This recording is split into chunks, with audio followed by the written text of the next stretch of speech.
The highlights of what was a dramatic 3-hour showdown for GT World Challenge Europe powered by AWS Endurance Cup. And it began with the McLarens of Garage 59 converting the front row into 1 and 2 at turn 1. But others, such as Myro Engel, off the road. He tried to get out of a scrum of cars and avoid contact, but was deemed to have gained an advantage by doing so. A penalty came later on. There was also drama as cars speared left and right, one being the number 42 Century BMW that survived and was able to win the Silver Championship, and that was quite fortunate given it all looked a bit bleak early on. This did look bleak though. Nicola Rossi getting involved with Renat Salikov, big damage to the Ferrari and a lengthy full course yellow and safety car interruption.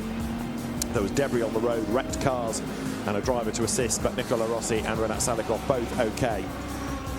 Early pit stop cycle through, 59 arrived, but never left. That car had a meltdown, it felt like, and would not fire up again and rejoin. Big winner on the early full course yellows and safety cars. There was 32 BMW that came into the mix. Number 48 Mercedes leading the championship, but being in the race behind the championship rival Porsche of Retronic Racing as the cars powered on. And then there was this little bit of damage.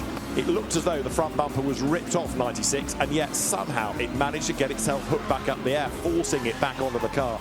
No drama came, but there was drama there for Alfred Ranauer. Tipped into the gravel, another full course yellow triggered. Adam Smalley carved his way up into second place, overtaking the Oliver Söderström Aston Martin. That gave him one more spot. Also charging along was Antonio Fuoka, who was picking off cars with ease. He got the traction control wound up, he was looking after the tyres, and he was just looking unstoppable. Picked his way past Leonardo Moncini for third place, and the Ferrari continued to get higher and higher up the order.